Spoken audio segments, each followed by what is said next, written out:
Lógicamente siempre vamos a ser empáticos y abiertos a que esos debates sobre la ampliación a otras partes de Europa se puedan suscitar y se puedan, lógicamente, desarrollar.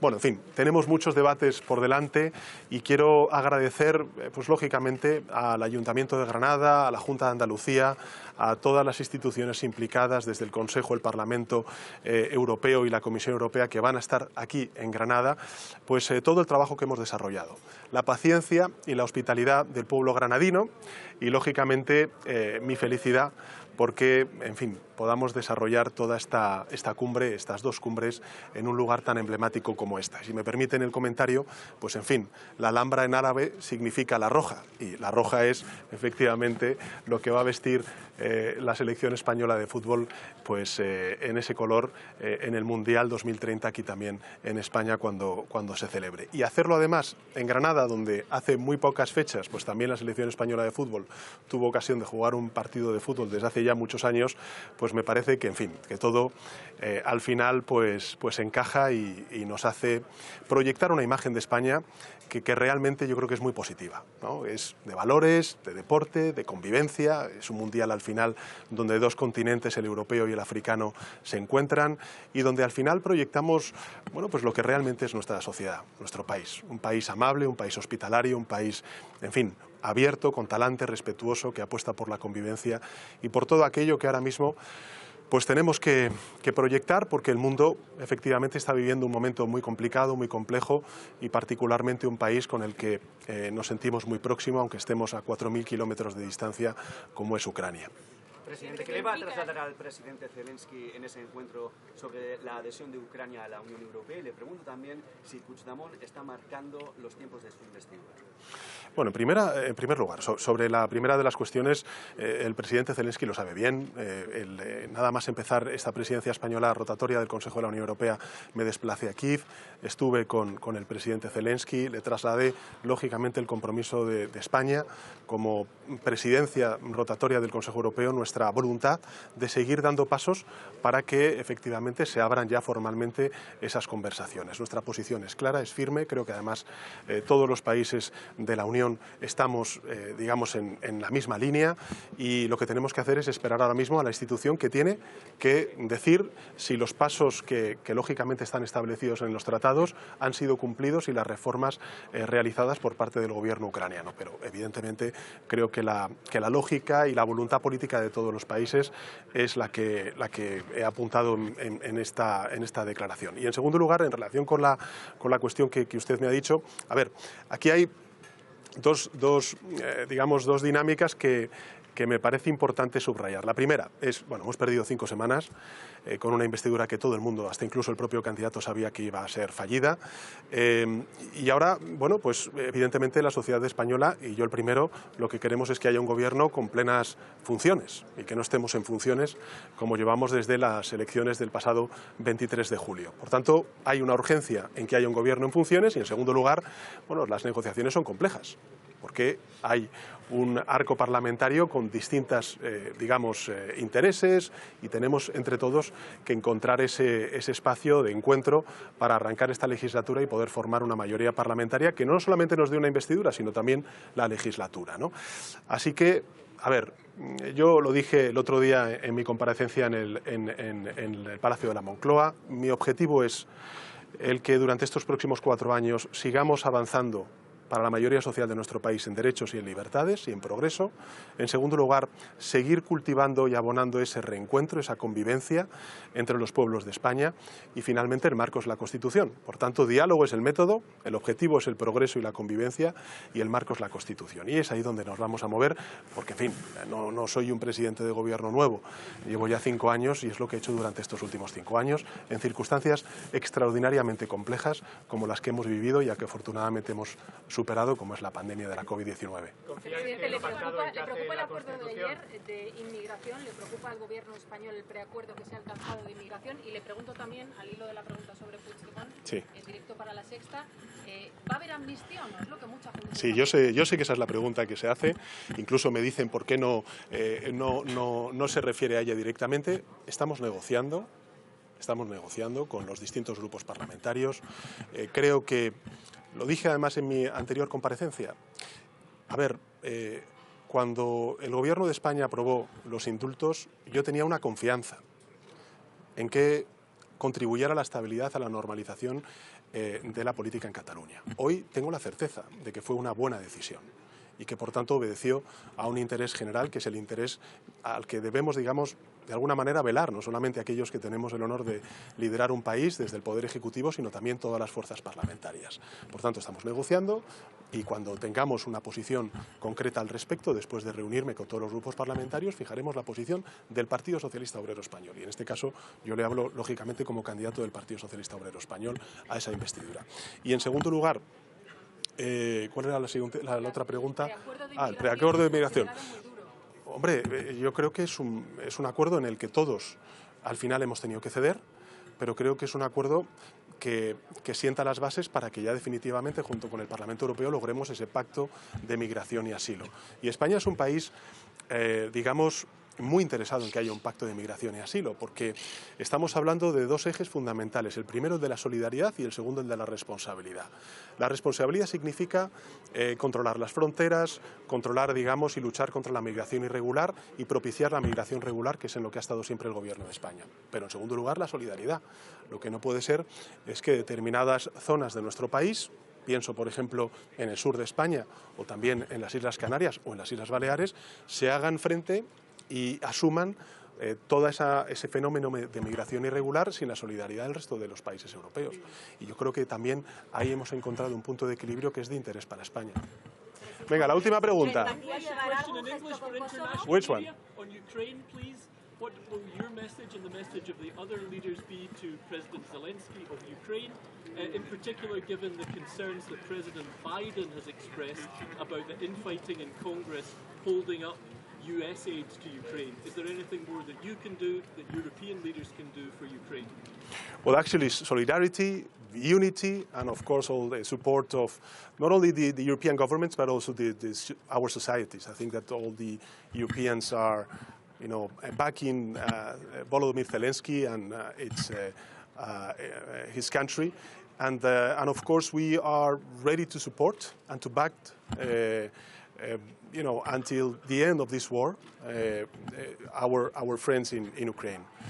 And you know, I think that we have, of course, debates that we need to deliver within the European Union. I'm thinking nowadays about the reform of the MFF, which is, you know, the financial framework to channel all the financial resources in order to help and to sustain Ukraine for the next years. But you know, we're very happy to host this summit, and of course we're very, you know, proud, and it is an honor to have Volodímir Zelenski with us here in Granada. I think that Granada is today the capital of Europe and also the capital of peace. At the end of the day, this city represents a lot of things. In my opinion, the most important one, the respect to different cultures, civilizations, and also this is the message that we want to send to the rest of the world. You know that Europe is a peace project, and this is what we are going to do today and tomorrow here in Granada. Muchísimas gracias. Ya no voy a decir, si mañana vamos a tener otra rueda de prensa, ayer hice otra, de verdad. Vamos a disfrutar de, yo creo que un día muy importante, el de mañana también.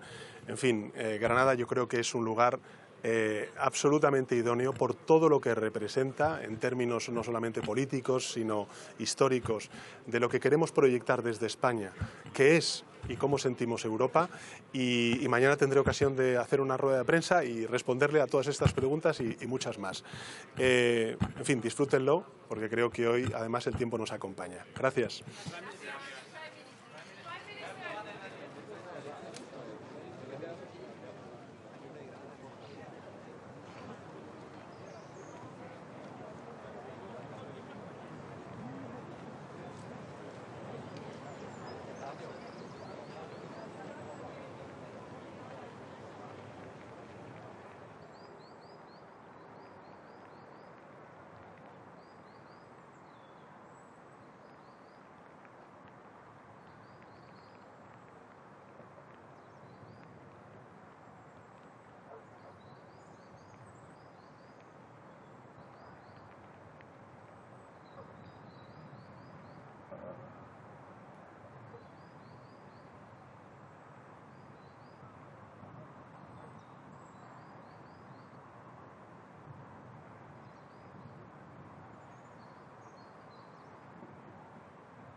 here in Granada for speeding up the process of the Ukrainian access?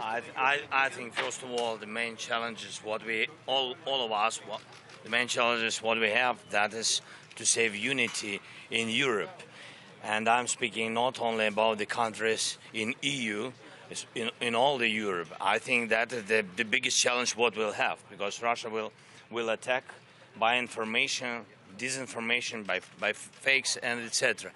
And that is the first thing. The second, so important for Ukraine to have defending shield for the winter, because in winter we will have many attacks by different kinds of Russian missiles, including Iranian drones and etc. Mr. Zelenski, are you worried because the news from the States? Sorry? Are you worried because the news from the States, from the United States and the Congress, are you worried? You know, I think that in Ukraine we finished worry the first days of full-scale war. I think it's too late for us to worry. I think we have to work on it. And with the United States, I've been in Washington this year, and I had a meeting with President Biden, and I had heard his 100% support in White House, and also support by bipartisan support in Congress. I think it's important of course. Difficult election period for the United States. Different voices. Some of the voices are very strange. About this also we will speak about this today. And thank you for the invitation. Thank you so much.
le diriges, por favor? D'accord. Soyez le bienvenu.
Nuestro, buenos días.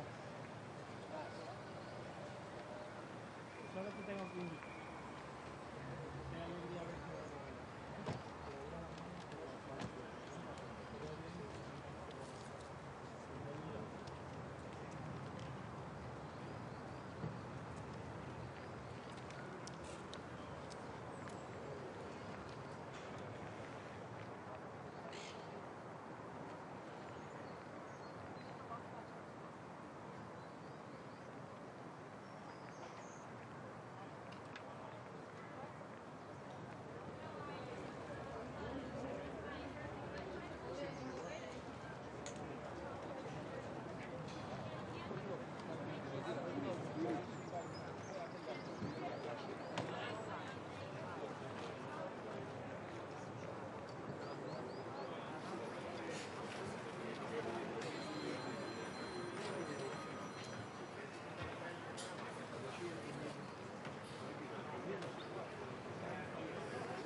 Vente más para acá.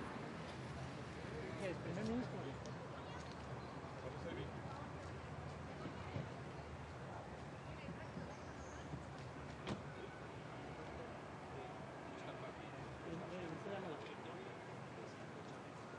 Good morning.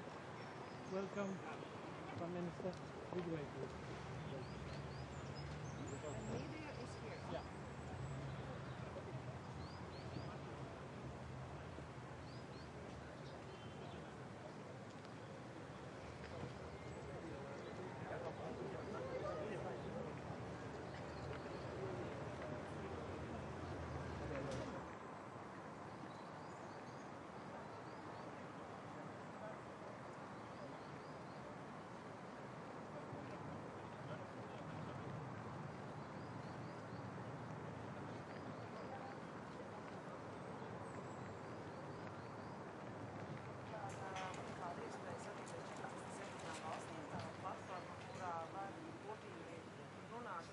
Vienota pozīcija, vienota izpratne, pieņemsim arī par jautājumiem, kas skar Ukrainu, un skaidrs, ka Krievija šobrīd nemaina savu politiku, un, manuprāt, visas valstis, kas šeit ir sapulcējušās, ir skartas no šī kara, un varbūt tā sākumā nevar saprast, kāpēc mēs te tiekamies, bet ļoti svarīgi, ka mēs katrs jau dzīvojam savos burbuļos, tāpat Eiropas Savienība ir savs burbulis, bet šeit ir iespējams tātad visiem kopā satikties un saprast, kāda tad ir visu šo valstu ietekme no kara, veidot vienotu izpratni un arī domāt, kā mēs tālāk risinām šos jautājumus.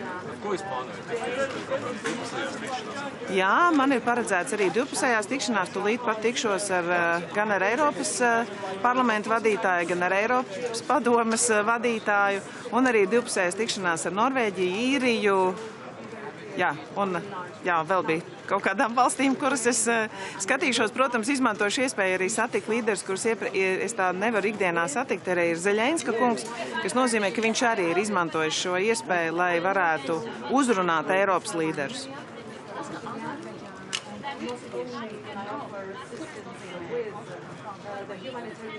Man ļoti žēl, ka Azerbaidžāna un Turcija nav izvēlējusies ierasties, un skaidrs, ka šis formāts būs dzīvotspējīgs tik ilgi, kamēr līderi ieradīsies un apmeklēs šo formātu un izmantos iespēju arī runāt.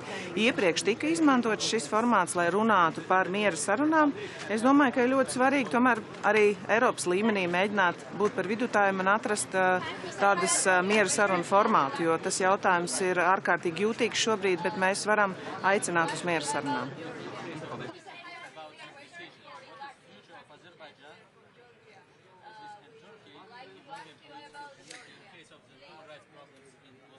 Well, I see the European political community as the reason to bring all allies together. If we are not together, if we're not together as a continent, then actors from elsewhere will try to influence our continent. That's my first point. Secondly, I would always appeal to all partners to attend these meetings. This is an opportunity for everybody to come together, as has been the case with the negotiations that have been taking place. So far not successful, actually failed, but we would have wanted to see negotiations with Azerbaijan and Armenia here. Secondly, on Turkey, we also will continue to look at the country that can be a partner. We ask the questions, we ask and express human rights concerns, but for us, the European political community is precisely the opportunity to have everybody around the same table. So I would always say it's a pity when countries are not represented. Thank you. Thank you. Yes. See you later.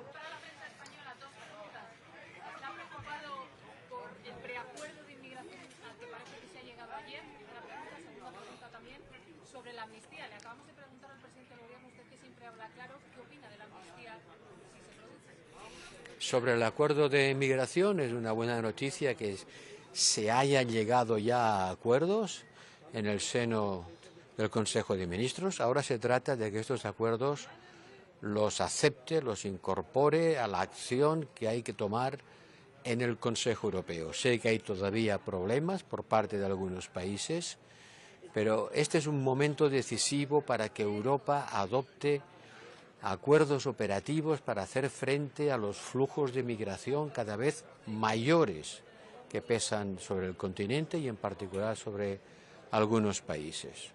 Este va a ser uno de los grandes temas, cómo prepararnos para la ampliación y cómo hacer frente a los movimientos migratorios. Y sobre las cuestiones de interés nacional, me va usted a permitir que considere que este no es el momento ni el lugar para entrar en ellos. Tiempo va a haber. Gracias.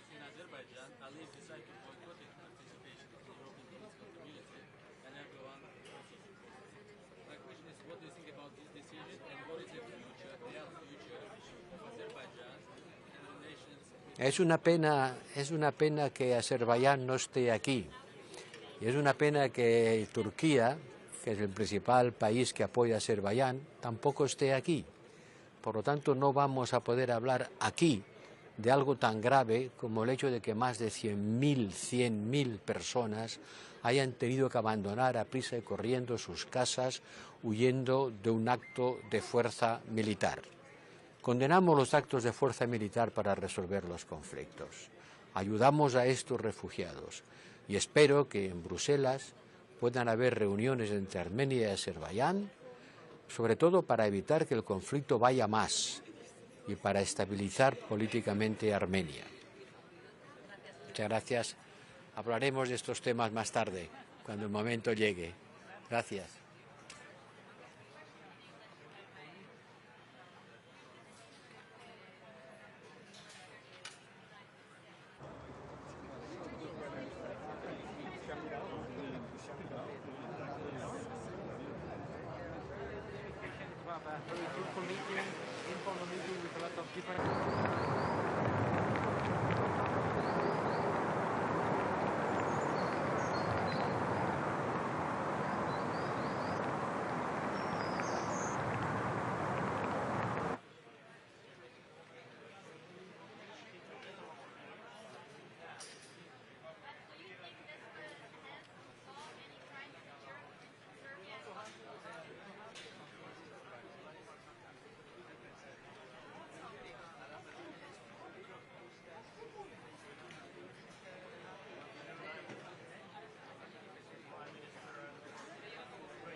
Question, you are a bit far.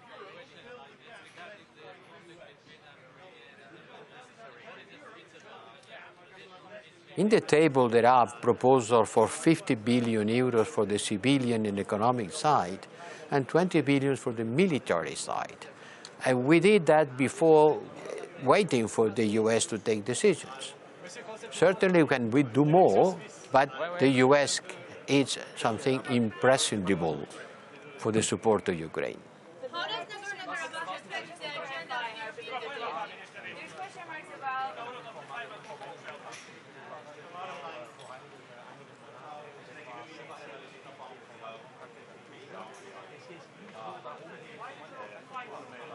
Wirklich uns mal dann in formellen, vielleicht formelleren Treffen auch, mal Schritte mal zu machen, wo auch mal sehen, wo die Schweiz etwas helfen kann. Letztes Mal haben Sie Präsident Zelenski getroffen. Wie wichtig ist das Thema Ukraine aus Ihrer Sicht? Ja, es ist zentral. Es bleibt absolut zentral, nicht nur für die Schweiz, für den ganzen Kontinent. Aber Sie haben vielleicht es gesehen, letzte Woche hat die Schweiz auch noch einen Schritt gemacht mit 100 Millionen für die Entminung. Das ist auch ein wichtiger Schritt und es zeigt einmal mehr, dass wir sehr solidarisch sind mit Ukraine. Aber jetzt muss man auch sehen, es dauert diesen Krieg seit mehr als 18 Monate und es ist wirklich außerordentlich wichtig, dass man auch für die nächsten Monate mal sieht, wie es mal sich weiterentwickelt. Daher auch alle meine Kontakte auch auf anderen Kontinenten, in Afrika, in Südamerika, weil es darf nicht sein, dass es wird als kontinentale Angelegenheit gesehen. Nein, es ist eine Weltangelegenheit, es betrifft wirklich alle.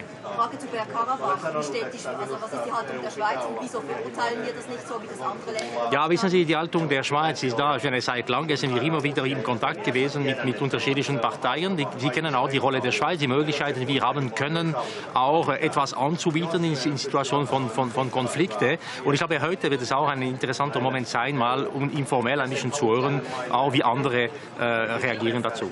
Ein Thema ist auch der Konflikt zwischen Kosovo und Serbien. Wie sehen Sie die aktuelle Situation und was kann die Schweiz da zur Lösung beitragen? Ja, wissen Sie, ich habe Präsident Vučić in New York kurz getroffen. Ich habe Premierminister Kurti in Bern gesehen. Es ist klar für uns, für die Schweiz ist von eine zentrale Angelegenheit, eine friedliche und stabile Situation in der Balkan zu haben. Es ist wirklich unser Interesse auch direkt. Wir haben eine sehr starke Verflechtung zwischen Bevölkerungen. Es gibt auch sehr viele Kontakte und ich glaube, die Signale sind gesetzt. Es war schon das letzte Mal in Chisinau ein zentraler Punkt, diese Diskussion damals. Und ich glaube, die Schweiz ist wirklich da, um zu helfen, wirklich eine stabile Situation zu haben. Kann die Schweiz eine Mittelrolle einnehmen? Ja, ich habe einfach in diese Kontakte immer wieder mal betont, was für uns wichtig ist, diese stabile Situation, dass es da wirklich auch gesprochen miteinander, es passiert auch und dass man versucht, auch eine Lösung zu finden, vor allem im Nordkosovo, für eine gute Integration von alle, eine gute Situation für alle die Leute, die auf dem Terrain einfach leben. Aber muss man auch sehen, die ganze Region hat und kennt eine schwierige Situation seit langem, das ist nichts Neues, aber wir müssen auch dabei sein, wir sind auch dabei, um diese Lösungen und stabile Situation zu unterstützen. Es gibt mehrere europäische Länder, die hohe Sprachbarrieren bei Serbien sind und auch Kontakte Ja, es liegt nicht an mir, jetzt mal Punkte zu verteilen und zu sagen, wer wie zu denken hat. Ich glaube, wir müssen das reservieren und auch mal zusammen diskutieren mit den direkten Betroffenen und nicht hier. Ich danke für das Verständnis dafür. Aber wir müssen auch einfach mal Schritte machen. Es gibt die Europäische Union, die sich auch sehr stark mal engagiert hat. Das war auch ein Thema in Chisinau. Ich freue mich auch sehr, heute zu sehen, was es wird geben als Diskussion. Und wen werden Sie heute bilaterale Gespräche? Ich habe einige bilaterale Gespräche, die vorbereitet sind. Die Liste habe ich nicht im Kopf. Es gibt sehr viele, aber vor allem die CPE, diese Treffen hier, die sind so wichtig für die informellen Treffen. Und ich bin sicher, ich werde mit beinahe allen mal in Kontakt treten können. Ich kenne auch allen und diese Momente helfen sehr, diese auch menschliche Kontakte zu pflegen. Letztes Jahr findet der Gipfel in Großbritannien statt. Sie haben jetzt gesagt, mehrmals, dass diese Veranstaltung wichtig ist.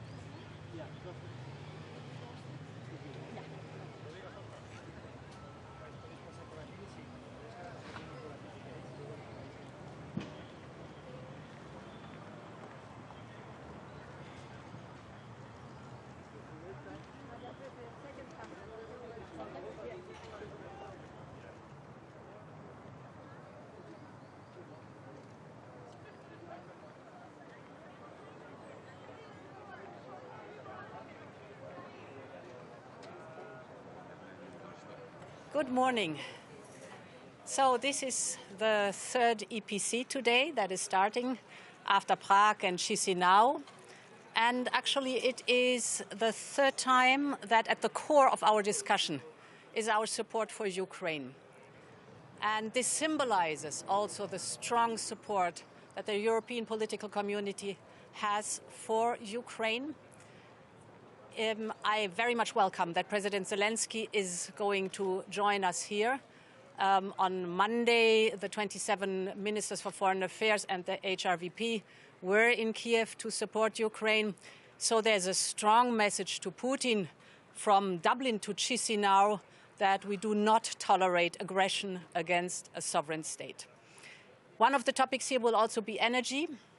And indeed, we had a massive energy crisis due to the blackmail of Russia with fossil fuels. We've mastered this crisis. The prices have gone down drastically. And most importantly, our storages are filled, and we have created a joint platform to buy gas together. This is a big success, and the success is seen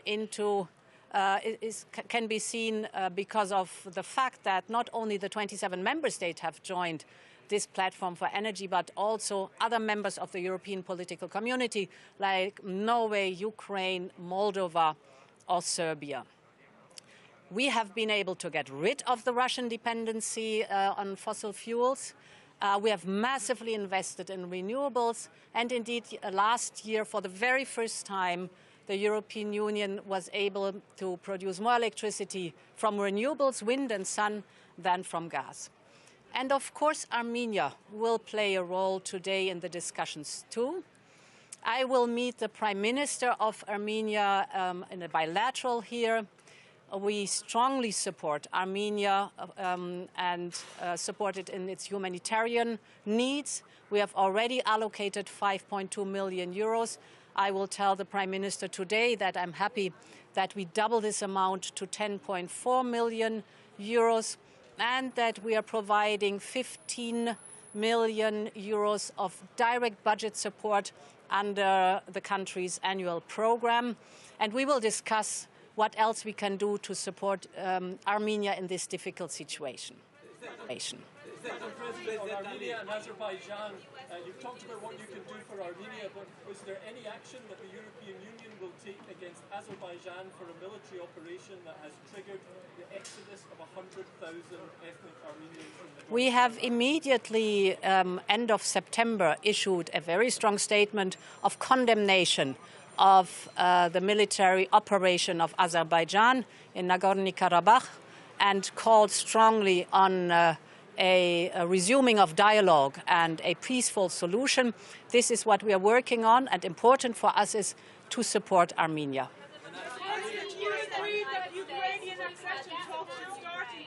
So we have been, it was very important that President Biden informed us at the beginning of this week what the support for Ukraine is concerned from the side of the United States.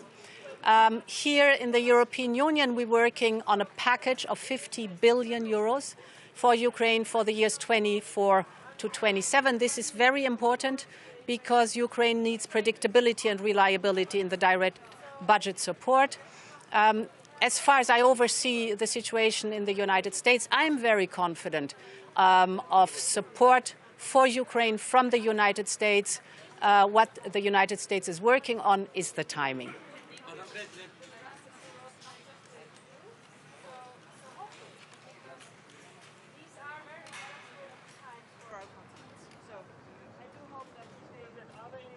Regarding Southern gas corridor and Turkey gas hub.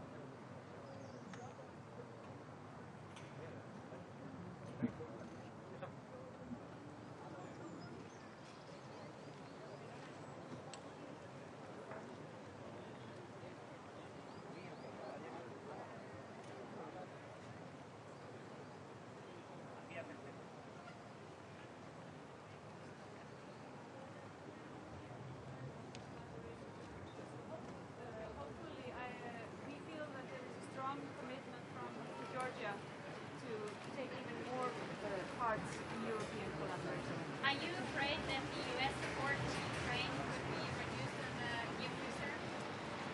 as I said,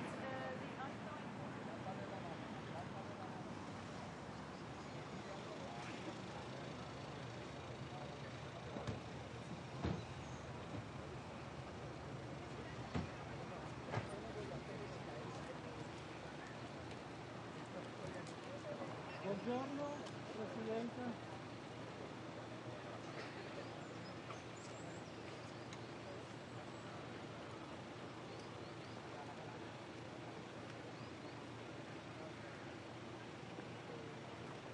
Buongiorno, Presidente. You're going to talk to the press? Yes? Okay. Benvenuto.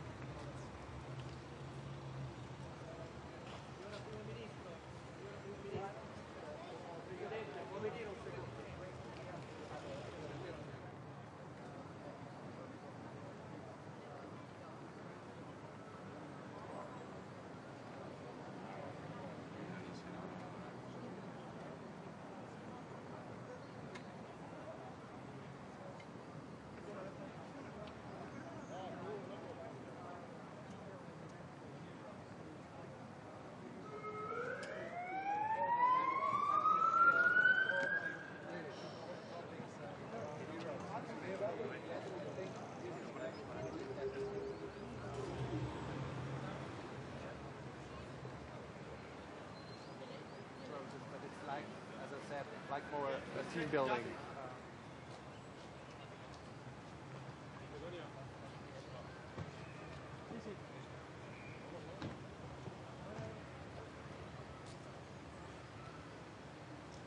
Good morning. Good morning. How are you? Am I a spokesperson? You're going to talk to the press, right?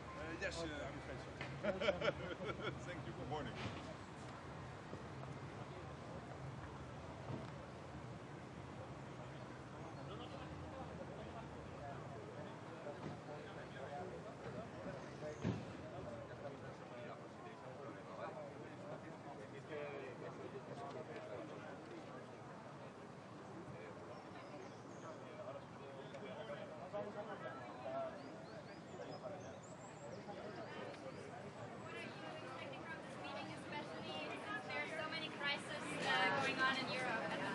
Well, I think it is good that we meet today, that we have this format with the European political community, because so many issues are bigger than just the borders of the European Union.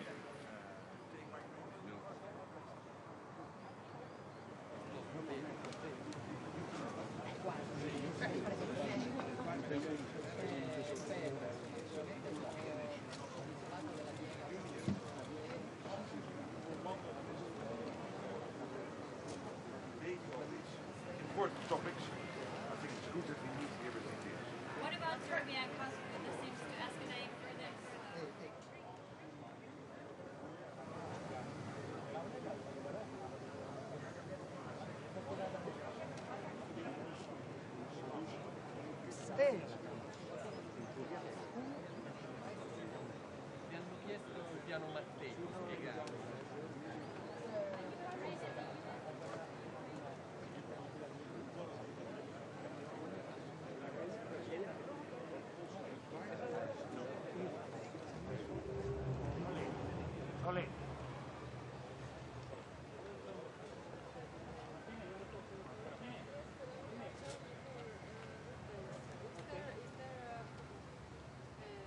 Yeah, the other point.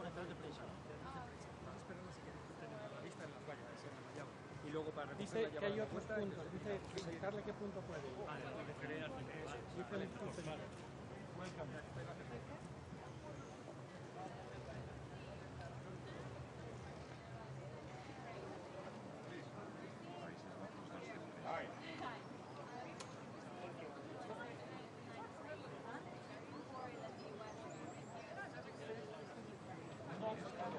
Hello, it's nice to see you all again in such a sunny environment.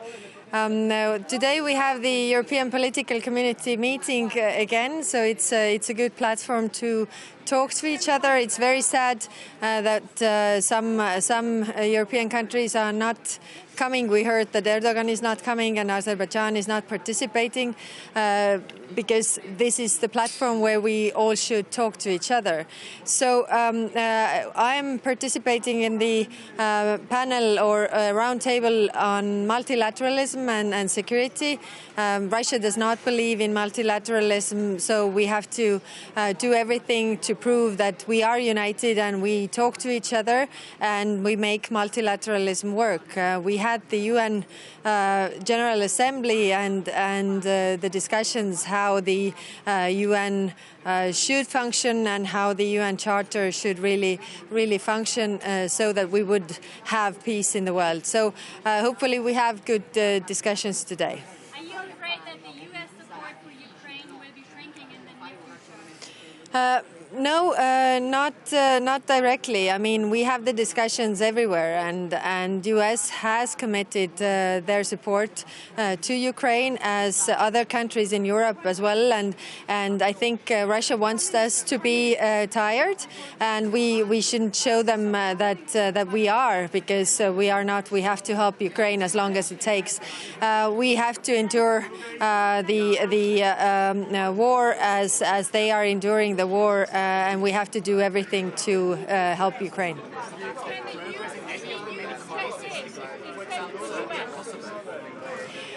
Yes, these are very worrying tendencies that we have in Europe, and therefore these platforms like today could be good places to talk to each other. But unfortunately, I don't think that today we're going to see any positive results. But talking to each other in Europe is definitely bringing the tensions down. I didn't hear your question.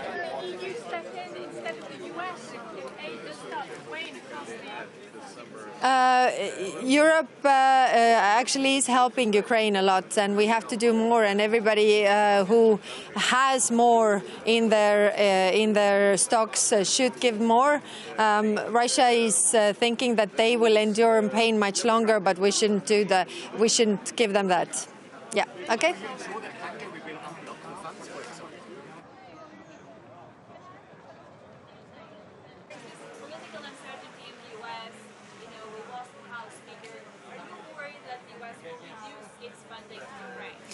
I think it's in internal US discussions. We cannot interfere in it, but it's still important to support as European Union.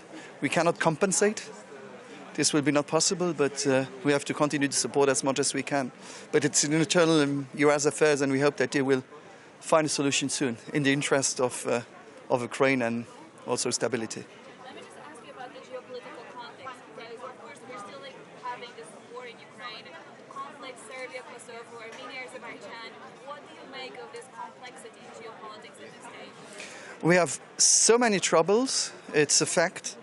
I really hope that today we'll be able to exchange that what is important for Kosovo, Serbia. We have a plan on the table, so it has to be implemented.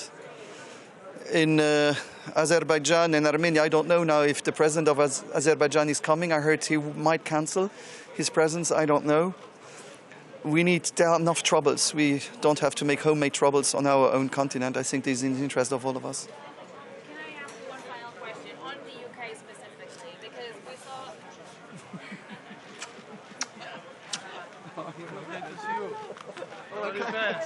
Sorry.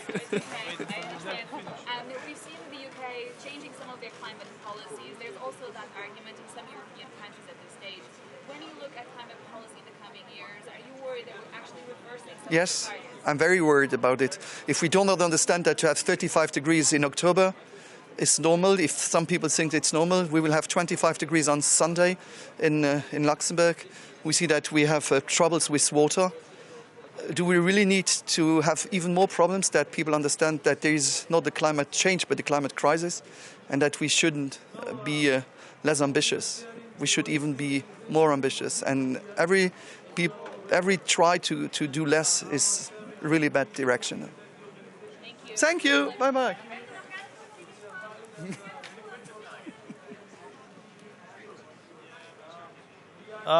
we are aware and you are aware that there are challenges since inside the organization are as well in Russia and Belarus. And we are in constant communication in order to drive the processes towards a peaceful Europe. But in order to have a peaceful Europe, then the first thing what is needed is the stop of the war in Ukraine and Ukraine to preserve its territorial integrity and to fulfill its goals of the people of Ukraine to have a democratic and sovereign country as they are. So we will continue until the end of our chairmanship to be a country which will take all the important opinions into consideration and to organize a successful summit by the end of the year. We are in preparations, and at this moment I cannot give you all the details, but the ministerial meeting is under preparation for December in Skopje, the capital of North Macedonia. Thank you.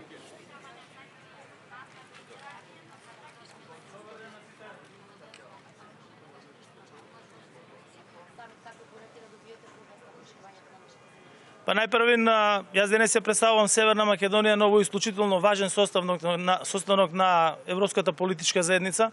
Тука се практично представници на сите земји од Европа, без Русија и Белорусија. Една од главните теми која што е од најголемо значење за нас е и проширувањето на Европската Унија. Вие знаете дека после долго време на агендата на Европската Унија е проширувањето. Ќе разговараме нормално и на теми кои што се однесуваат и на дигитализацијата и на воведувањето на вештачката интелигенција, се со цел да се подобрат услугите за граѓаните, и тоа ќе биде една од работните средби на кои што јас ќе учествувам заедно со премиерите на Италија, на Франција, на Обединетото кралство и на низа други, на представникот на Европскиот парламент, на Европската комисија. Исто така значено е што утре ќе биде одржан и неформален состанок на Европскиот совет, на кој што ќе се разговара толкму на прашања кои што се значени за нас, а тоа е пред се мирот и безбедноста во Европа, поддршката на Украина, но и проширувањето на Европската Унија. Како што најави председателот на Европскиот совет Шарл Мишел пред повеќе од еден месец, веќе во рамки на Европската Унија се води дебата во однос на подготовката на Европската Унија за прием на нови членки од една страна и од друга страна процесите за пристапување кои што самите земји членки ги имаат со Европската Унија. Ние мислам дека се наоѓаме во одлична позиција со оглед на тоа дека минатата година ги отпочнавме преговорите со Европската Унија. Од друга страна, Европската Унија има стратешки интерес и веќе отворен процес за свое прилагодување, кој што е паралелен процес во однос на тоа дека ќе треба да функционира во иднина со земји кои што имаат поголем број од сегашниот, што значи дека ќе постои динамика и на страната на земјите на кандидати за членство. Пред се тука мислам на земјите од Западен Балкан, вклучително и на Северна Македонија, меѓутоа и динамика внатре во Европската Унија во однос на прилагодување на функционирањето со повеќе земји членки. Веќе е јасно на сите дека Германија и Франција имаат изработено работен документ кој што се однесува на кои се тие стратешки промени кои што треба да се направат. Јас тоа не можам да го коментирам во моментот, бидејќи се работи за работен документ кој што не е финален, и затоа ќе оставам тие да го комуницираат, иако го имам видено, и сметам дека тоа што стои како предлог во самиот работен документ е позитивно за нашата држава и за земјите од регионот. Се надевам на успешни состаноци, ќе имам и билатерална средба со премиерот на Холандија, со премиерот на Ирска и со подпредседателот на Европската комисија. Ви благодарам и ви посакувам и на вас успешен работен ден.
Good morning, everyone. This meeting is again an important one. This is the third edition of this European Political Community, and it shows the relevance of the meeting because this is an occasion to exchange views, also in an informal way.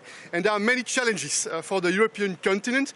Certainly the consequences of the war launched by Russia against Ukraine, important to reaffirm our solidarity with the Ukrainians. The energy sector is extremely important. That's why on the EU side we've decided to double our efforts for the renewable energy. We have decided to triple the efforts for the energy efficiency, and we are also working very hard, and such a platform can help to reduce the conflicts, to prevent the conflicts when possible, to reduce the conflicts and to address the difficulties we face. I am confident that again this meeting under the Spanish presidency will be the occasion to bring the European continent closer to common goals, stability, prosperity, security. It should be our common priorities.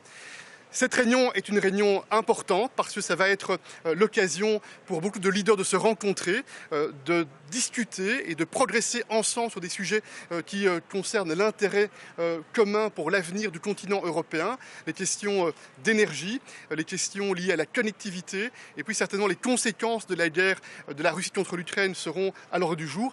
Et puis je pense que cette réunion est aussi l'occasion de multiples rencontres informelles pour tenter de prévenir un certain nombre de conflits, un certain nombre de tensions, de tenter d'apporter un certain nombre d'apaisements et de solutions. Thank you. Yes, please.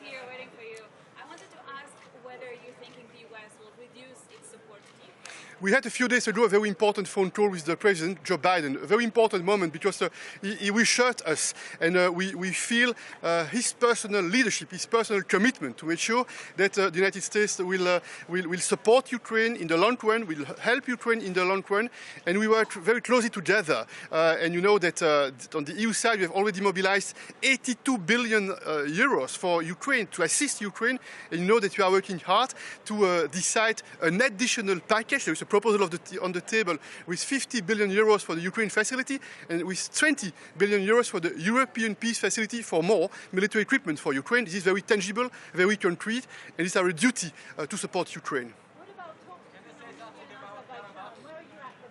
First point, we are shocked by this decision taken by Azerbaijan to use the military force. Is one first element. Second point, I had a phone call 2 days ago with the President of Azerbaijan, and he made very clear that they do not have territorial claim on Armenia. It should be set in a very vocal way, I think, to make sure that there is the mutual recognition for the territorial integrity. It's my second point.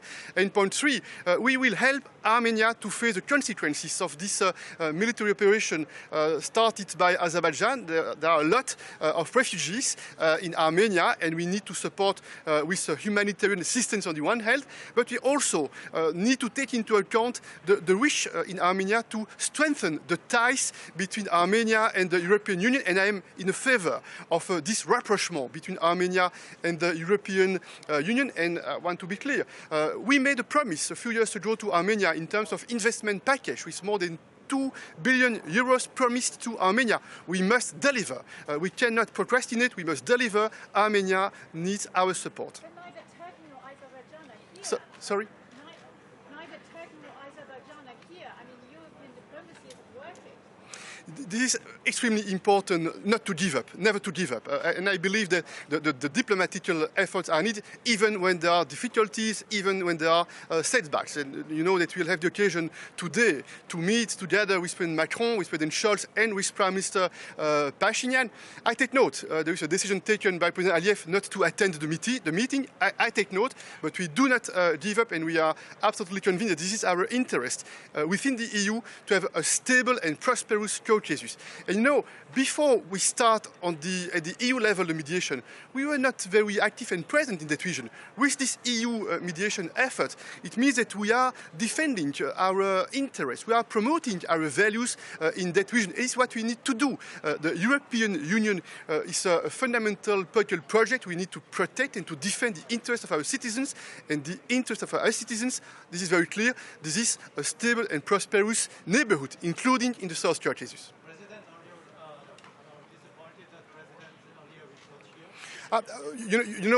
This is his decision, and we have tried to prepare a meeting with President Aliyev and with Prime Minister Pashinyan.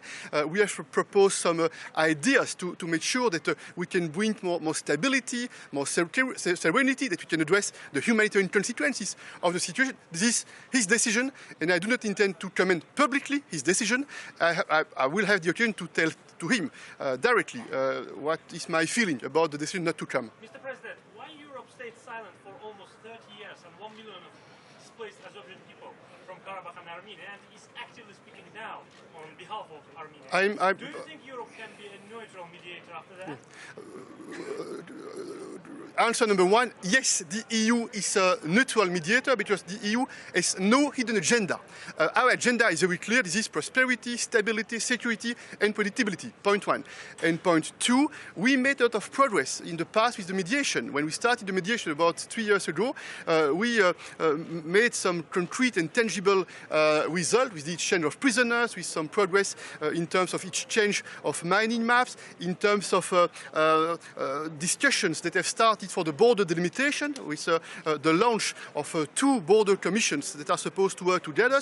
We made progress on the connectivity by discussing the details of the modalities and the principles of sovereignty and jurisdiction and reciprocity that should be guaranteed in terms of efforts for improving the connectivity in the region.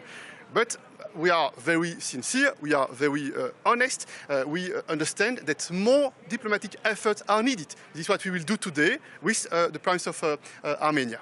Thank you, just a pleasure to meet you this morning. Thank you. Bye.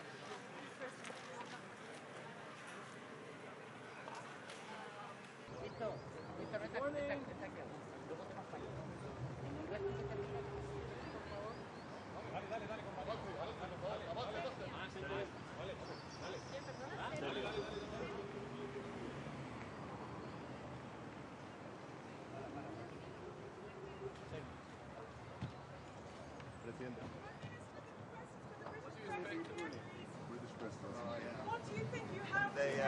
I saw the... Good morning. You want to take the request? Thank you very much. Thank you.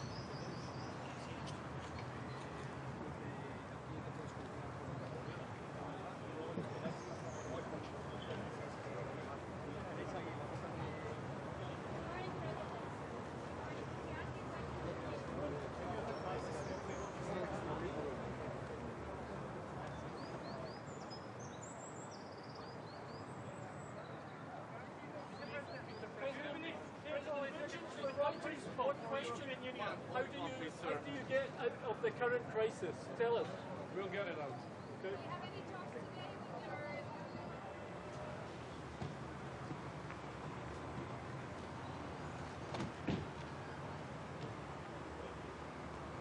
Good morning, Prime Minister. How are you? You want something first? Okay. Someone is accompanying you or?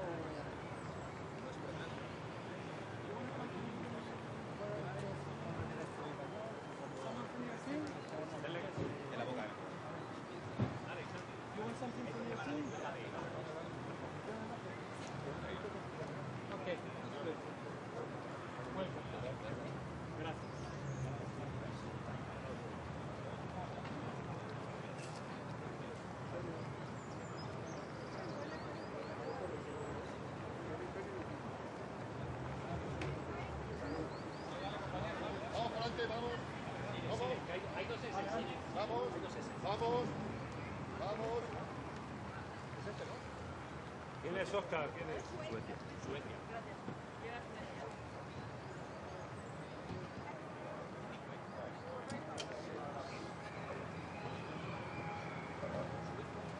Presidente, ¿no? Presidente. Good morning. Good morning. How are you? Migration pact, and could it involve Ireland taking a quota of refugees from migrants from other countries? Yeah, we don't really have clarity on it at the moment.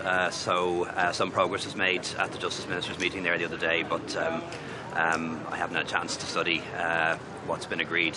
I think, though, from Ireland's point of view, it wouldn't really be so much about taking a quota of refugees. You know, we've accepted a huge number of people in the last year or two, maybe 100,000 people from Ukraine and other parts of the world. So I think we're in a different place as a country now, really struggling to accommodate the numbers that we have.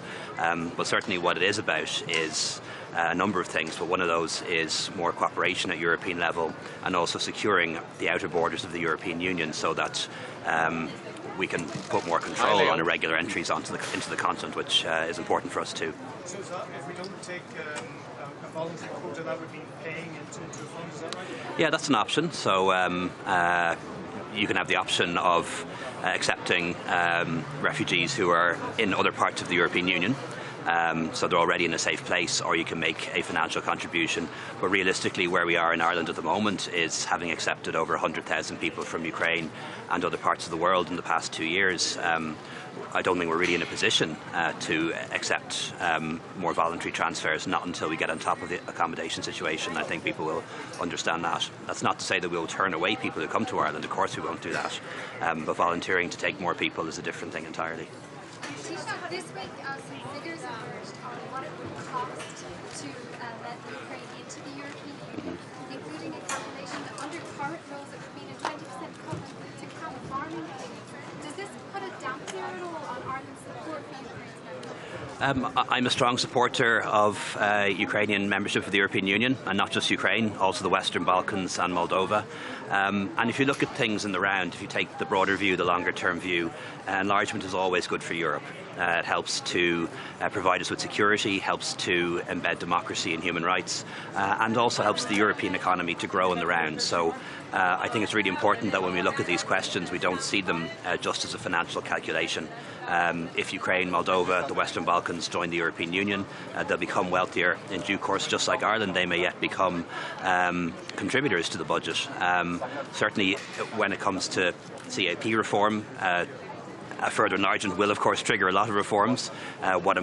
What might be necessary is countries making larger contributions so that we can protect the budget for CAP, but that's all way off. I'd be very keen to see Ukraine begin talks on membership this December. That decision isn't made yet, but I hope we can make that decision. But the time from beginning talks to actually becoming a member, it often takes many years, more than 10 or 15 years. So by then the budget and the CAP will be in a very different place, I think. So I really would hope that we don't create those kind of fears. Just on roads funding, Transport Minister in Ryan last year by Transport Infrastructure Ireland, the launch was proper investment in roads. You see 77 deaths over the next 5 years. What does you see a lot of deaths on our roads, and what is your response? Well, we have a lot of investment in roads. Hundreds of millions of euros go into maintenance and restoration of our local, regional, national roads every year. In addition to that, we sign off on new projects. Only this month, nearly €500 million being invested in road upgrades in the northwest for the N5. It's always the case that any government agency will always say they need more money, and if we don't give them more money, there will be negative consequences. People make their case for more money. And I wouldn't expect anything different. That's the normal course of budgetary negotiations. But I do support more funding for roads, I should be clear on that. But also we need to make sure there's adequate funding for public transport. Some really big, important public transport's about to come through planning, like Bus Connects in Dublin, like Cork Metropolitan Rail, and we have a commitment in the programme for government to make sure that funding for public transport outweighs investment in roads by 2 to 1, and that makes sense to me as well.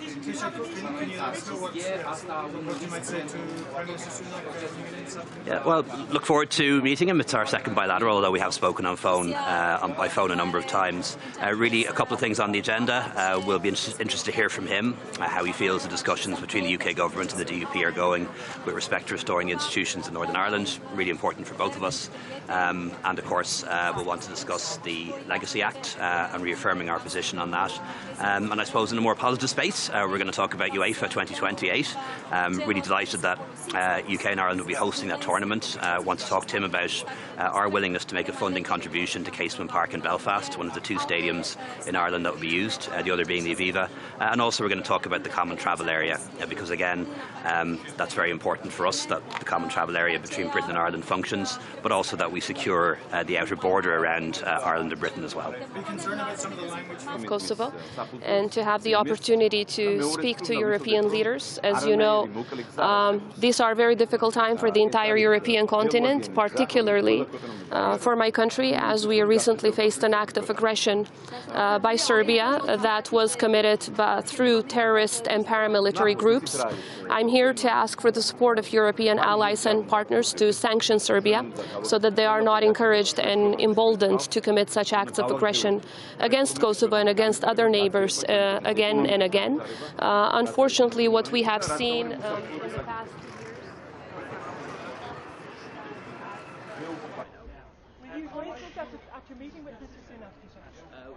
We'll certainly discuss the issue of the UK legacy legislation. That's something the Irish government are very opposed to, and so are the victims groups, and so are the 5 main parties in Northern Ireland. All agree this isn't the right approach, and we believe it is potentially a contravention of the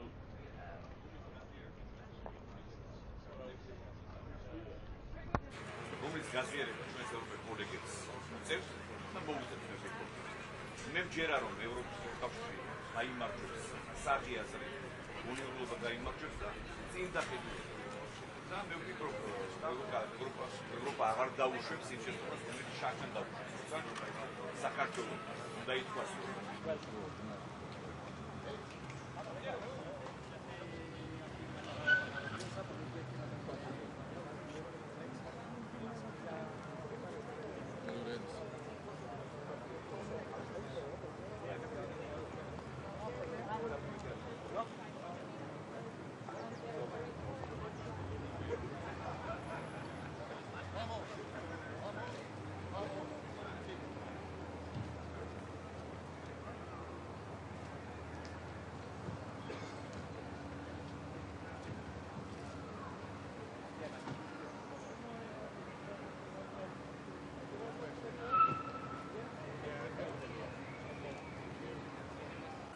Sve ok. Kako ste? Jeste dobro? Lijepo je ovo, ponovo ljeto. Andalusija. Može.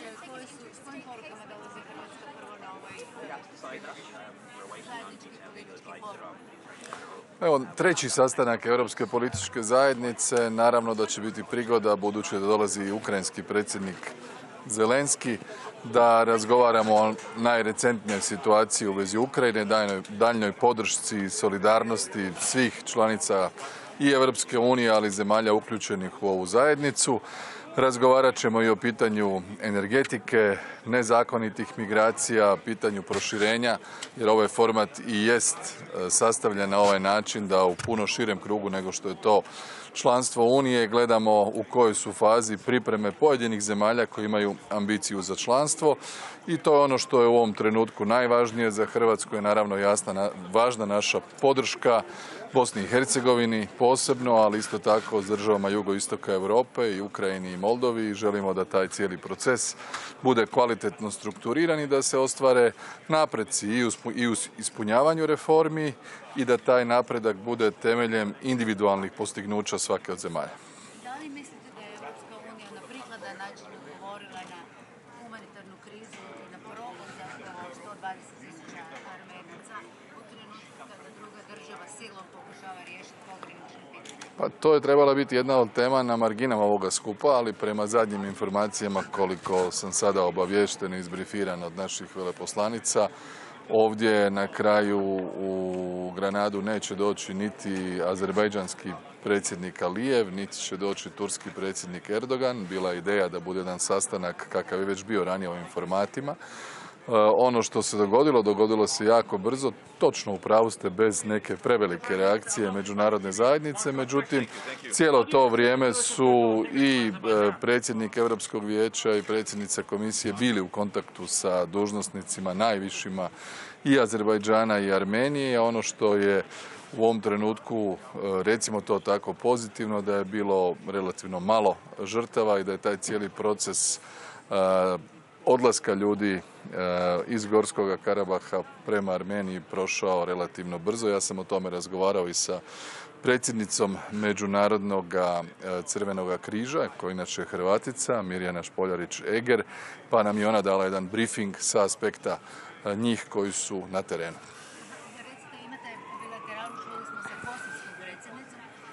smatrate da li postoji konsenzus ili barem nekakva politička volja da se sankcionira Srbija zbog opet oružane prijetnje na samoj granici te države? Da, pa predsjednica Kosova Vjosa Osmani tražila je susret, što je dobro. Ona inače idućeg tjedna u planiranom posjetu Zagrebu, tako da ćemo razgovarati i danas, a i vjerojatno malo detaljnije idući tjedan.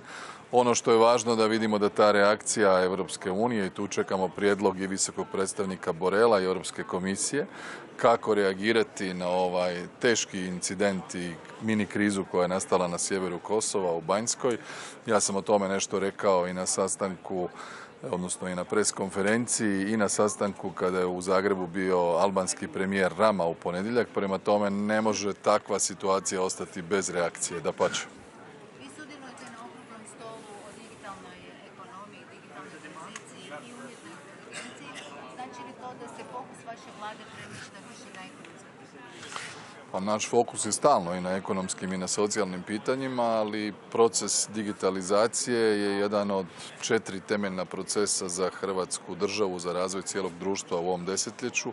Dakle, demografska revitalizacija, dekarbonizacija, dakle obnovljivi izvori energije, digitalizacija i obrazovanje. To su 4 stupa koji su dio i naše nacionalne razvojne strategije, onoga što želimo uložiti. Mi imamo 3 paralelna vijeća, vijeće za digitalno društvo, vijeće za održivi razvoj i vijeće za demografsku revitalizaciju. Tako da ćemo kroz ta 3 procesa naravno dati doprinos da Hrvatska ide u potpunosti u korak sa onim što je 4. industrijska revolucija, a proces digitalizacije je tu ključan, kao i korištenje korisno i ispravno i regulirano umjetne inteligencije, a mi smo na zadnjem tom sastanku inauguralnom koji je bio sa cijelim sektorom digitalnim u Hrvatskoj odlučili da trebamo u sljedećih nekoliko godina za 100% povećati broj zaposlenih u digitalnom sektoru u Hrvatskoj. Tu imamo sjajnih primjera i poduzetnika koji su praktički od garaža i malih startupa postali velike kompanije utjecajne i sa globalnim i europskim dosegom. Tako da je to dobro da budemo i na takvim panelima sa porukama i postignuća i planova. Samo jedno zadnje pitanje za ovaj politički forum se kaže da je najvažnije ono što će se govoriti sa strane. Koja je vaša najvažnija tema sa strane? Pa mislim da je ovdje ključno pitanje vidjeti kakva je situacija potpore Ukrajini i kako dalje sa procesom proširenja. Na razini Europe vodi se jedna velika strateška debata. Što učiniti u promijenjenom geopolitičkom kontekstu gdje 6 zemalja jugoistoka Europe želi prema Uniji, gdje Ukrajina i Moldova rade napredak, gdje Europska komisija treba izaći sa svojim... Of course, this is a difficult time for Europe as a whole, but in particular for my country that recently faced an act of aggression committed on the 24th of September by the side of Serbia. I do hope that we will have an opportunity to speak with like-minded European leaders in order to discuss together how harsh measures and sanctions against Serbia can be adopted so that they do not get emboldened and encouraged to commit such acts of aggression again. We will ask for the support of European leaders to secure the border of Kosovo, the border between Kosovo and Serbia, because that is fundamental to keep peace and stability in the entire Western Balkans regions.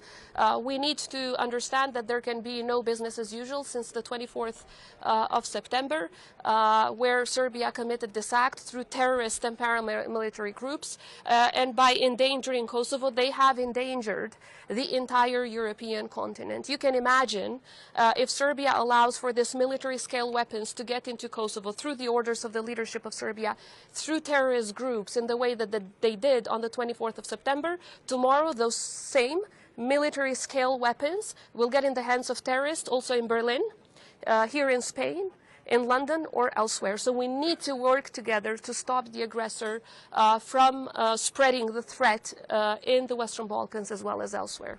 We have one question. What do you think about future Serbia, future European political community since Serbia aggression from them? Is it true one country which is a member of the European community do this with other parties? I don't think Serbia's place is in the European political community. Of course, this is going to be an issue that needs to be decided by those who have started this initiative, which we in Kosovo have supported, are one of the founding and equal members of this initiative. However, this is a table for like-minded countries who believe in peace, who believe in stability, who defend European values. Serbia, unfortunately, is not one of them.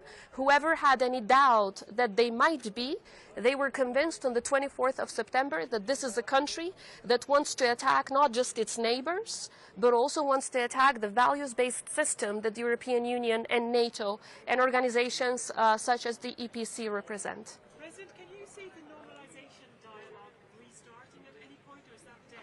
I believe that the very first step that needs to be undertaken is sanctions against Serbia. If there are no sanctions against Serbia, they will abuse the normalization dialogue as a process through which it is the face of Vučić as the aggressor that is normalized, instead of a process through which the relations between Kosovo and Serbia are normalized. So I see the steps as follows: sanctions against Serbia, security guarantees for Kosovo, and once we have that in place, hopefully Serbia would have learned the lesson that use of force is not the solution that we should seek. That dialogue and peace is the solution forward. Unfortunately, they talk about peace, and as we speak, they have their military around the border with Kosovo, and they want to invade their members. So we've heard this kind of language in the past. It's straight from the book of Milosevic in the 90s, is straight from the book of Putin in 2014. They say we want peace. They say we had nothing to do with the attacks, but actually their hands are all over it. What happened on the 24th of September in Kosovo was carried out by the orders of the leadership of Serbia. I hope so. Spain is a country that is contributing to peace and stability in the entire European continent. I do hope that they will understand that supporting an aggressor, for which there is clear evidence from the 24th of September, is not going to help peace and stability. So I do hope that Spain will join other like-minded countries in Europe to adopt measures towards Serbia for this horrendous act that it has committed, not just against Kosovo, but against peace and stability and security in the entire European continent. We don't have confirmed meetings alone, but I'm sure that I will have the opportunity, because in this setting, most of the discussions are taking place while we are all in the same room. So I do hope that we will have that opportunity to discuss this. There's no reason to meet before sanctions are adopted towards Vučić. Sanctions first, and then we can talk about the rest. Thank you very much. Thank you. Thank you very much.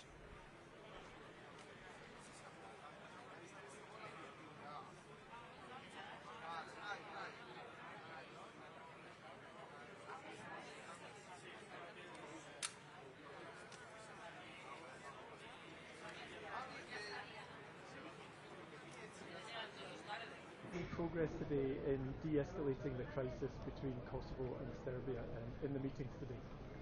I strongly believe that the only way forward to de-escalate the situation, which was escalated by the act of aggression of Serbia, is if European countries agree on sanctions and harsh measures against Serbia. Otherwise, if we pretend that this is business as usual, that if we pretend that we can just sit and talk about technical issues, but forget about the fact that there was an act of aggression organized by the leadership of Serbia, carried out by terrorist groups that were trained and armed by the leadership of Serbia, then this will simply be seen as an emboldening and encouraging towards Vučić to commit these acts again and again.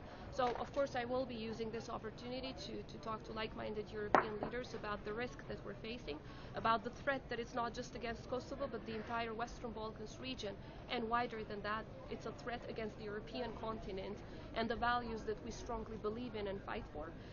And I do hope that we will have the support, understanding, but beyond that, statements are not enough any longer. We need action, we need measures, we need a unanimous support towards Kosovo while we are facing this threat from Serbia. But do you detect any appetite for that realistically? I don't hear any of those major leaders saying they're going to impose measures on Serbia.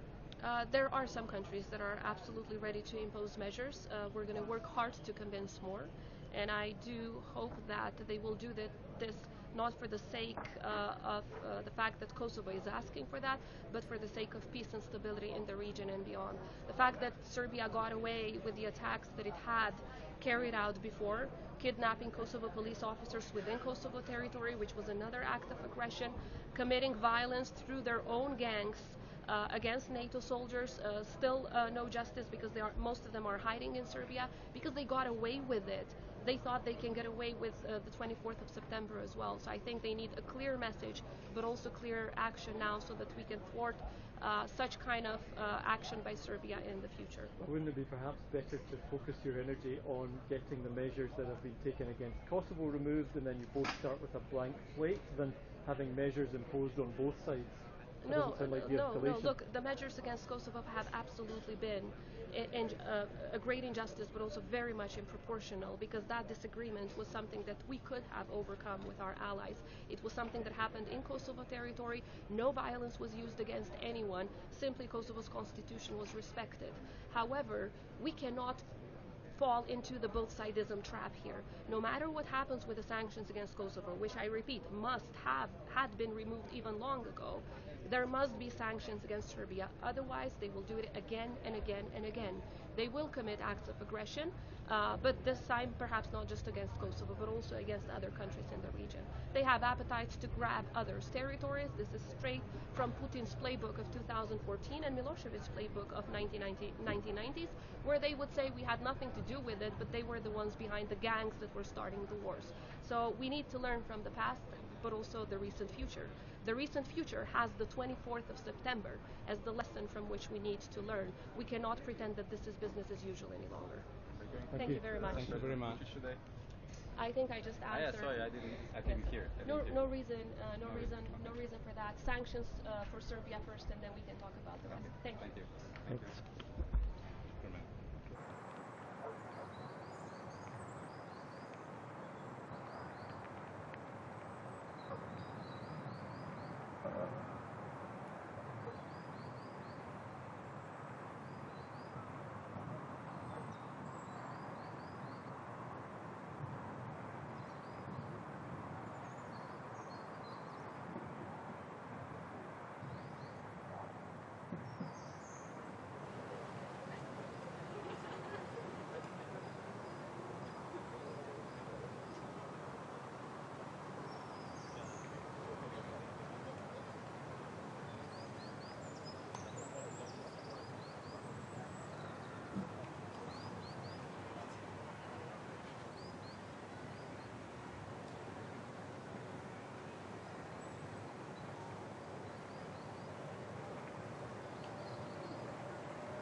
antes de caer rendido por el sueño, justo al amanecer, y escribía con las ventanas abiertas, con la mirada perdida en uno de los barrios más característicos de Granada, que es el Albaicín, la Sierra y la Torre de la Vela de la Alhambra que veremos esta tarde, ¿no?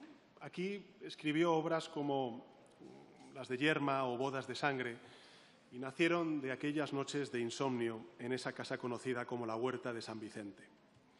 ¿Por qué os cuento esto? Porque hace 87 años que este gran poeta, Federico García Lorca, uno de los más grandes de la historia de la literatura de España, fue cruelmente silenciada su voz cuando aún le quedaba una larga vida por delante. Le asesinaron muy joven. Y de todos los futuros posibles que le arrebataron a él y a la generación que él representaba entonces, sin duda el compromiso con una Europa unida y en paz, que no llegó, por desgracia, a ver en vida, es el más plausible de todos. Así lo anticipa su obra. Si tenéis ocasión de poder leer algo de su obra, lo veréis. Es todo un grito de libertad, de concordia, de compromiso con la dignidad de los más vulnerables. Un canto de esperanza contra todo tipo de violencia. Hoy esa violencia golpea de nuevo el corazón de Europa. Cuando creíamos haber desterrado para siempre el espectro de la guerra de nuestro continente, nos enfrentamos a un conflicto brutal en términos de vidas perdidas, de devastación. Un conflicto que amenaza, querido Volodímir, la estabilidad y la seguridad global y también tiene un impacto económico que trasciende los límites de nuestro continente, como bien sabemos, y cada vez que tenemos ocasión de poder reunirnos con líderes de otros continentes. En la última cumbre de esta Comunidad Política Europea, celebrada en Moldavia, la presidenta Sandu recordaba que el conflicto en Ucrania se libraba a tan solo 20 kilómetros del lugar en el que nos reuníamos entonces.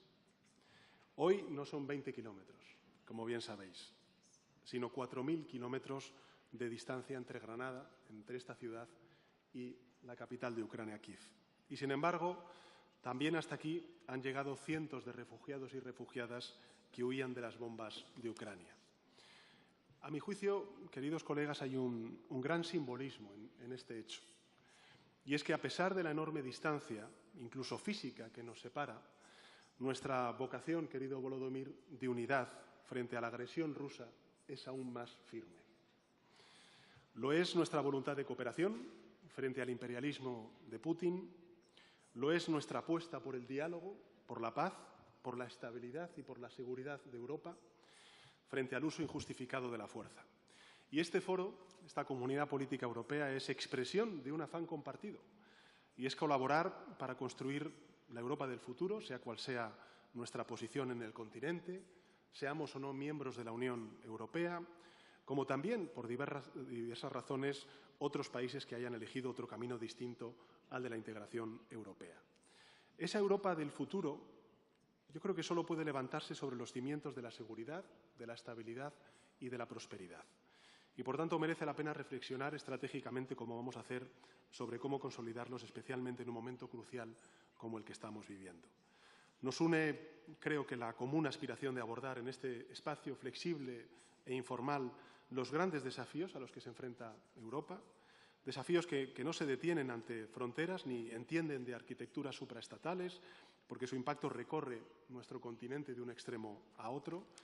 Y en esta tercera cumbre vamos a tener ocasión de abordar algunos de estos retos de futuro que en realidad ya condicionan nuestro presente. Los conocéis bien, el impacto de la digitalización sobre nuestras sociedades, particularmente la inteligencia artificial, la soberanía energética del continente y, por supuesto, un orden internacional basado en reglas y también cómo fortalecer el multilateralismo. En fin, confío, y ya con esto termino, queridos amigos y amigas, en que esta tercera cumbre de la Comunidad Política Europea nos ayude a encontrar respuestas a estos desafíos y que, por encima de todo, lo que haga sea eso, afianzar los sólidos lazos que ya nos unen, lazos atravesados no solo por la geografía, que nos hace compartir este continente, sino también por el peso y las enseñanzas de la historia.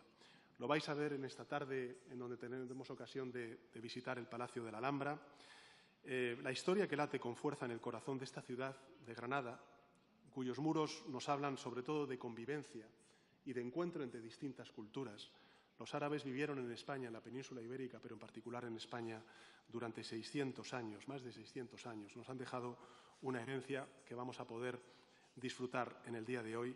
Bueno, Granada nos habla de eso, de convivencia y de encuentro entre culturas. Síntesis, en definitiva, de la gran epopeya de este rincón del mundo que se llama Europa. Así que muchísimas gracias por el esfuerzo de venir aquí a Granada. Quiero que sepáis que toda España, Andalucía y en particular esta ciudad, pues os acoge con una gran satisfacción y felicidad y un gran orgullo. Y desde luego, si ese orgullo podemos personalizarlo en una persona en la que todos nos vemos reflejados e inspirados, y desde luego la sociedad española lo está, es sin duda alguna el presidente de Ucrania, Volodímir Zelenski, al que cedo la palabra. Much, Pedro, dear Mr. Sánchez, Mr. Prime Minister, thank you for your kind words about us, our people, about Ukraine. Thank you, everybody, for your support. Dear colleagues, each of us represents Europe, and we may have our own views and sometimes different opinions on European issues. It's normal, but still, we all are Europe. And it's not just about geography, it's about history, morality, and security that we share. This is the unity that has no right to become weakened, because Europe should not be a ruin. You know, this Tuesday I visited Kharkiv region in eastern Ukraine, and at least 1,200,000 residents there in Kharkiv. And the distance from the city to the border with Russia is less than 40 kilometers, or less than 3 minutes of flight time for an S-300 missile, which the Russian army uses to terrorize Kharkiv each day. And thousands of facilities have already been destroyed by such missiles: houses, schools, universities, churches, power plants, transport. But Kharkiv, wounded by this terror, shattered by missile debris, is alive. And we are doing everything we can to protect people and keep regular social and economic activities. We are keeping all key institutions working, from government agencies to our education system, in particular in Kharkiv. And most children in the city study online until there is a fully effective air defense system. Children cannot attend schools. But Kharkiv has found a solution.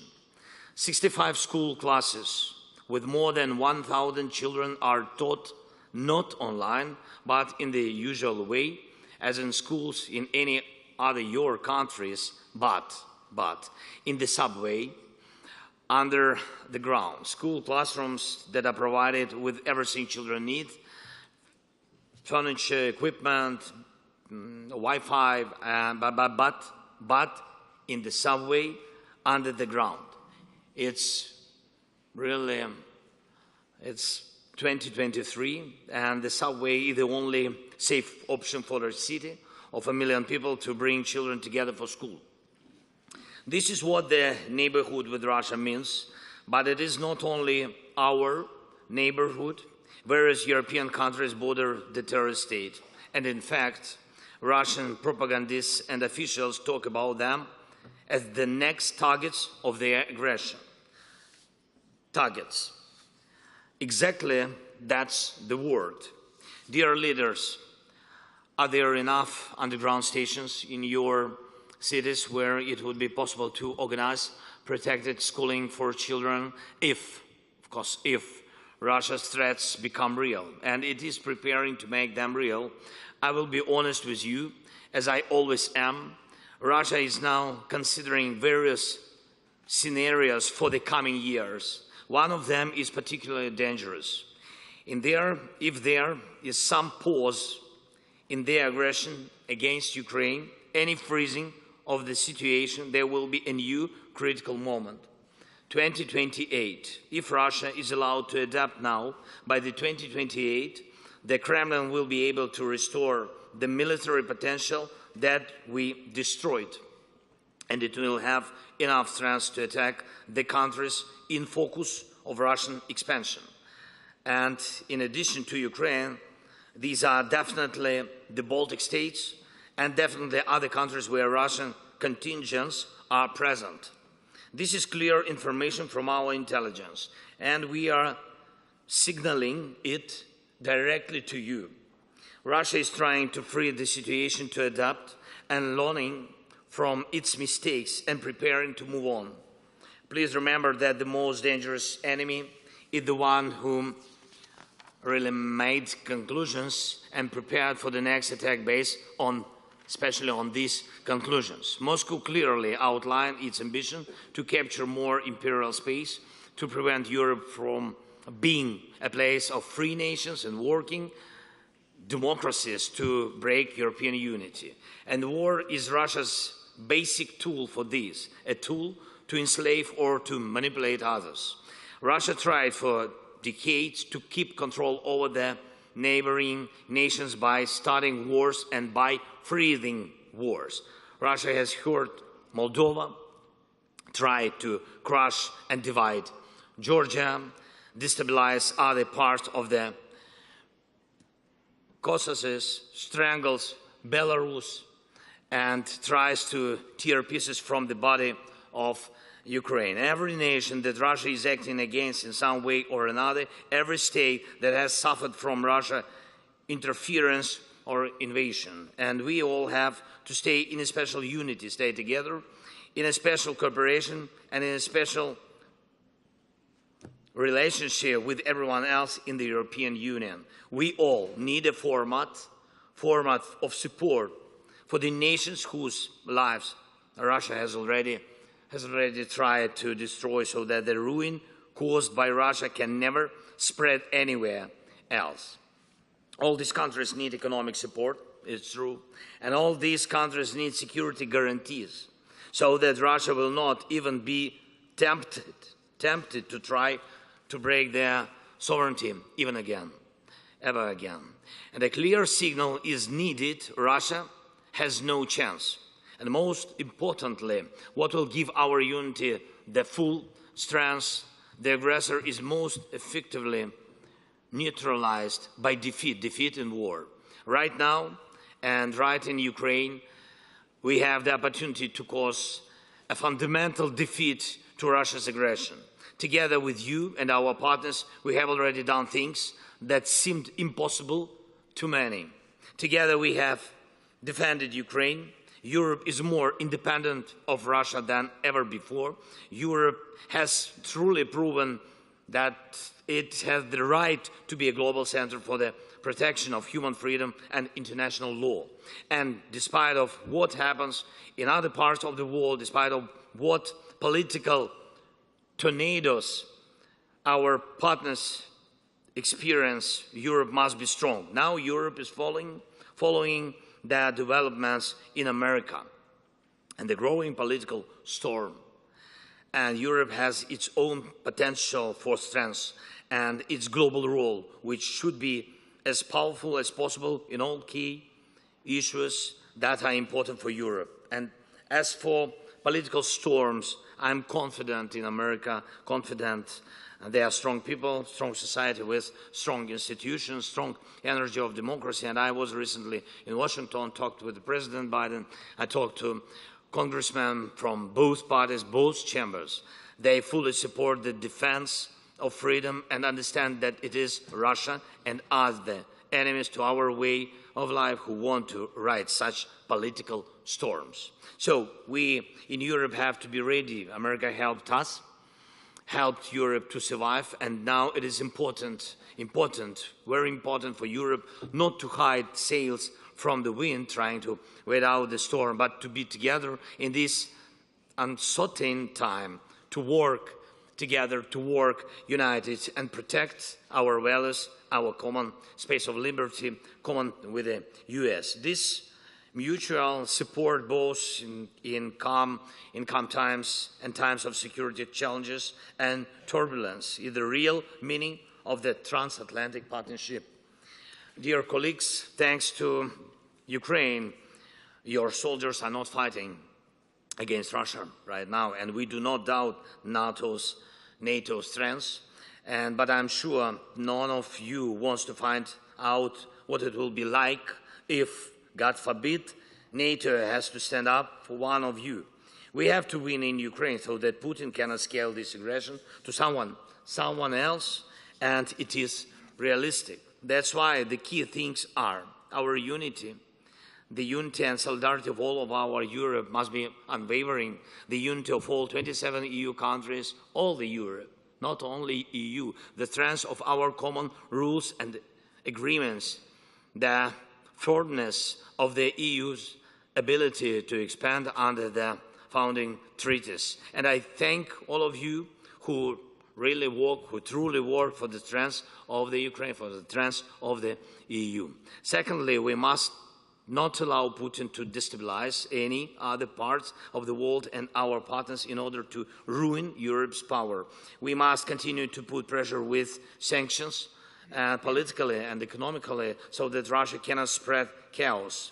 The presence of Russia, its military or proxies on the territory of any other country is a threat to all of us, I'm sure, and we must work together to push Russia out of the territory of other countries. Thirdly, the capability of Ukrainian soldiers, air defense in our country, especially now, before winter, and the weapons in the hands of our soldiers, missiles, artillery, with which we can destroy the positions of the occupiers and liberate our land and our houses.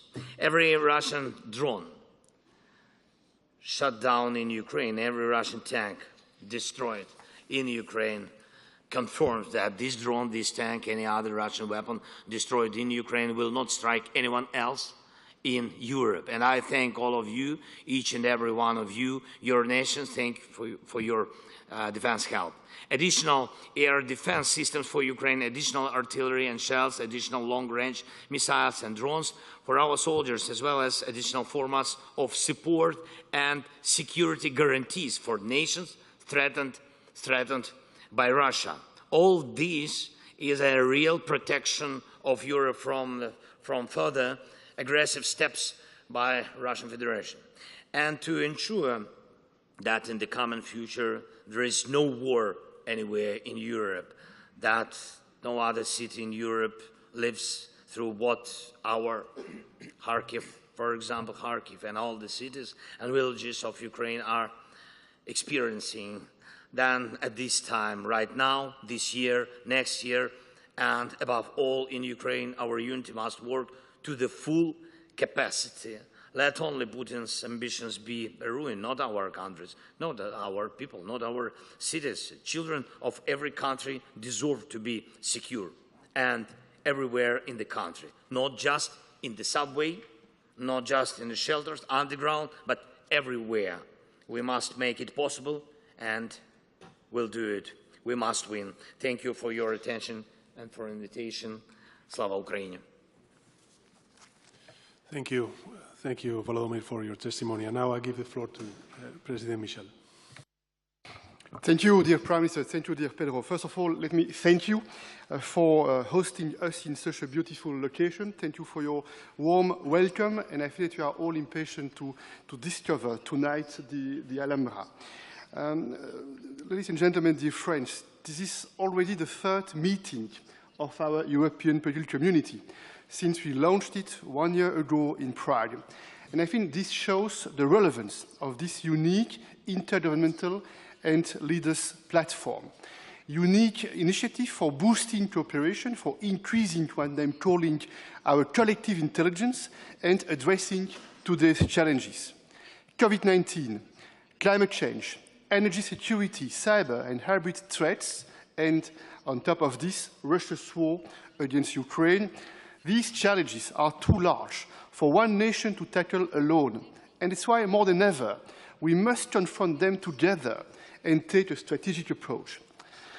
Dear Volodymyr, I would like to start by addressing you personally, and I would like to repeat again, we stand with you and we stand with the Ukrainian people. We are impressed by your courage and by the courage of the people of Ukraine.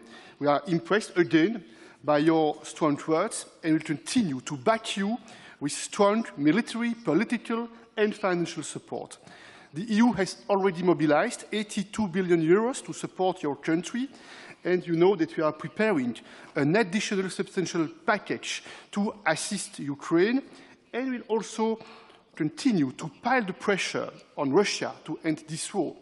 For instance, we strongly support the efforts with the G7 to ban the imports of Russian diamonds starting next year, and we continue to work actively work with international partners to prevent the circumvention of sanctions. And we also fully support your efforts, especially with your peace formula, based on the principles of the UN Charter, based on the principles of no impunity, and based on the principles of the territorial integrity. Dear friends, since the start of the war, the Kremlin has threatened many of us with energy blackmail. And this clearly shows the need for more cooperation, for more continental cooperation.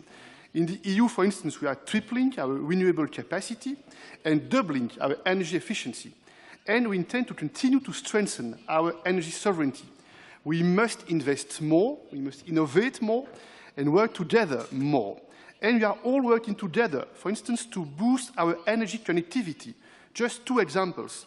The North Sea Energy Cooperation will harness the power of offshore wind, and the Trans-Balkan Electricity Corridor will help to integrate renewable energy sources. Migration. Migration is a difficult global challenge.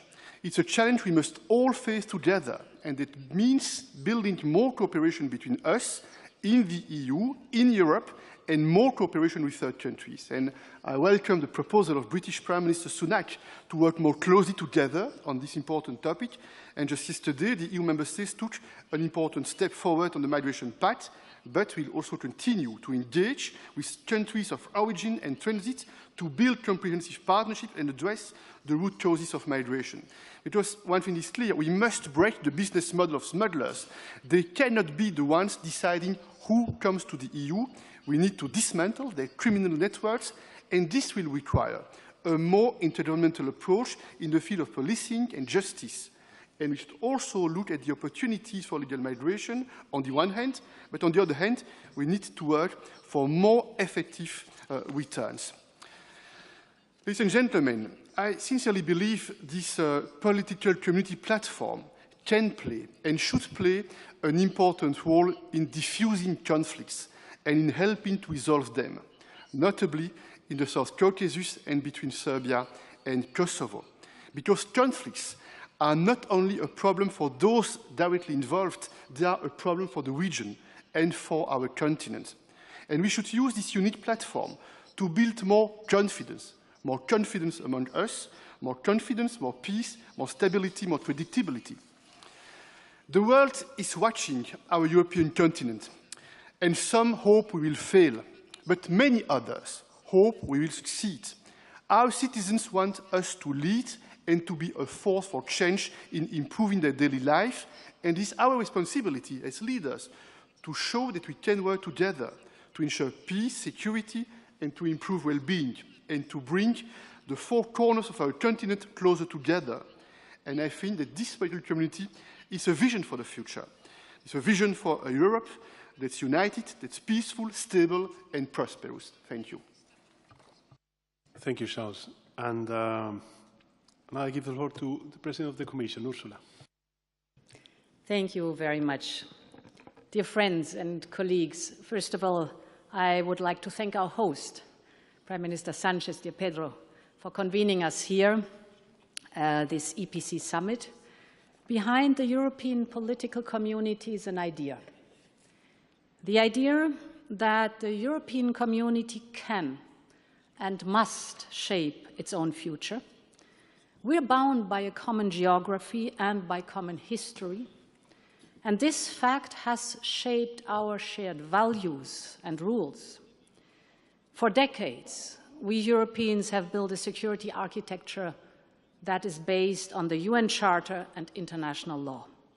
Now, this security architecture is under threat.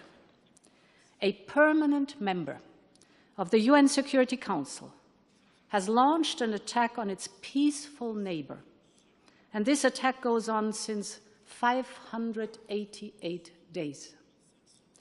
It is our obligation that Ukraine prevails and not the right of might.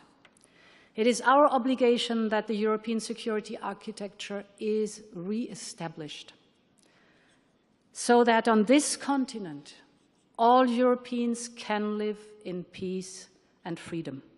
And this must guide us here in EPC. These principles are also shaping this agenda. Take energy. This is my second point.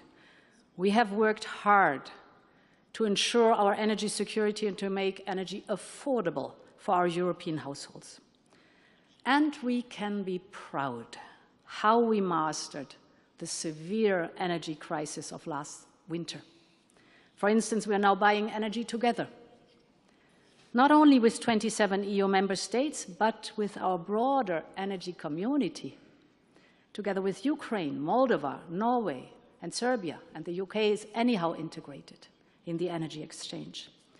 This has brought energy prices down. Today, our storages are filled. We got rid of the dependency on Russian fossil fuels, as you said it rightly so, Volodymyr. And thanks to this, we have turned Putin's energy blackmail into an empty threat. So I encourage all of us to look at how we can best replicate this success in other fields, from clean energy to raw materials. And as we protect people, we have also to strive to protect our planet. For the first time ever, the European Union is now producing more electricity from renewables, like wind and sun, than from gas. And this is not only good for our planet, but it is also creating good jobs here in Europe while securing energy independence. And my third and final point, Europe has always been a continent of pioneers and innovators. And we should continue to explore the frontiers of innovation, also in artificial intelligence. The potential of artificial intelligence is immense in fields ranging from healthcare to farming and many others. But we also need to protect Europeans from the risks of unregulated AI. The European Union has put forward the world's first comprehensive and pro-innovation AI Act. It is a human-centric approach. It will take some time to implement it. So now we need a globally coordinated response and dialogue with companies so that they voluntarily commit to a values-based and ethical use of AI. Let us join forces here too in pushing for global governance of artificial intelligence. All the challenges we face, from collective security to AI, call for a common European answer. And this is the spirit of the European political community. Let us continue to make the most out of it. Let us continue to believe that we are more than a continent. We are a community of destiny. Thank you very much. Thank you. Gracias. Muchas gracias a todos y a todas. Y ahora vamos a seguir las reuniones en los clústeres que tenemos y daría por levantada la sesión inaugural de esta tercera cumbre de la Comunidad Política Europea. Gracias.